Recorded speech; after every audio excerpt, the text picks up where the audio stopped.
Good morning, dear students. I hope you all are well. So, today we will discuss revenue expenditure from chapter number 20. In my last video, I have discussed about capital expenditure. So, see what is the meaning of revenue expenditure first. So, revenue expenditures are those expenditures the benefit of which is received during the year itself. Right, so these are those small expenses which are of recurring nature, means they repeat within the year. Okay, and it doesn't result in increase in the earning capacity of the business, but it only helps in maintaining the business. In capital expenditure, we have discussed that it helps in increase the volume of the business, but the revenue expenditures doesn't increase the volume, but they helps to smooth run the business. Okay, now see what are the points that we have to consider in order to understand revenue expenditure in a better way. So the first point is expenses incurred for day-to-day running of business, means in order to smooth run the business, these expenses occurred right regularly. Expenses incurred on the ordinary repairs and maintenance. Ordinary repairs mean it doesn't increase the capacity of that fixed asset, right? So these are just small repairs which helps to function the fixed asset smoothly, but it doesn't increase the capacity of that fixed asset. If it will increase the capacity of the fixed asset, so it will be called capital expenditure, not revenue expenditure. Payment for goods purchased for resale, means the goods that the businessman purchase in order to resell in the market and in order to earn profit. So if we are making payment for those goods purchased, so this is also called revenue expenditure. Depreciation of assets. Depreciation assets means decrease in the value of asset, wear and tear in the value of asset due to a fluctuation of time or passage of time. So the amount that we take from the profit in order to reduce the asset is called depreciation. So this is also a part of revenue expenditure.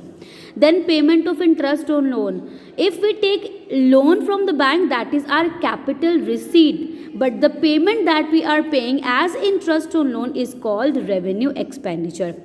Then loss from sale of fixed assets. Loss means if we are selling our fixed asset in the lower value than the actual value, that means the loss occurred, so that loss will also be considered as revenue expenditure. See, these all expenses will be transferred to profit and loss account, right? Because these are all the revenue expenditures are transferred to P&L account, and all the capital expenditure are transferred to balance sheet. Okay, so the next topic that we will discuss now is capital receipts. This is the opposite of capital expenditure. The money spent on in order to buy a fixed asset is called capital receipt. Now, if we are receiving the money by selling our fixed assets or from selling our fixed asset, that is called our capital receipt. So, whenever we will sell any of our fixed asset or investment, so the amount received from the sale is called capital receipt. Moreover, the proprietors who contribute capital, one more important thing, the companies which collects money through issue of shares or debentures, that is also called capital receipts. Now, if any company or firm has taken loan from bank or any institution, that amount of loan received is also called capital receipts, right? So these are some examples of capital receipts. Now our last topic for today is revenue receipts, right? So revenue receipts, the money obtained from sale of goods.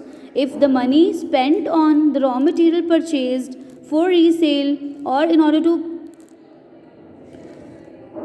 convert it into a finished product, so that is called revenue expenditure. Similarly, if we will receive money from sale of that particular finished product is called revenue receipt. Then if we are receiving any commission or fees for the services rendered to the people, that is also called revenue receipt. Moreover, rent received, right? Interest and dividend received, that is also a part of revenue receipts.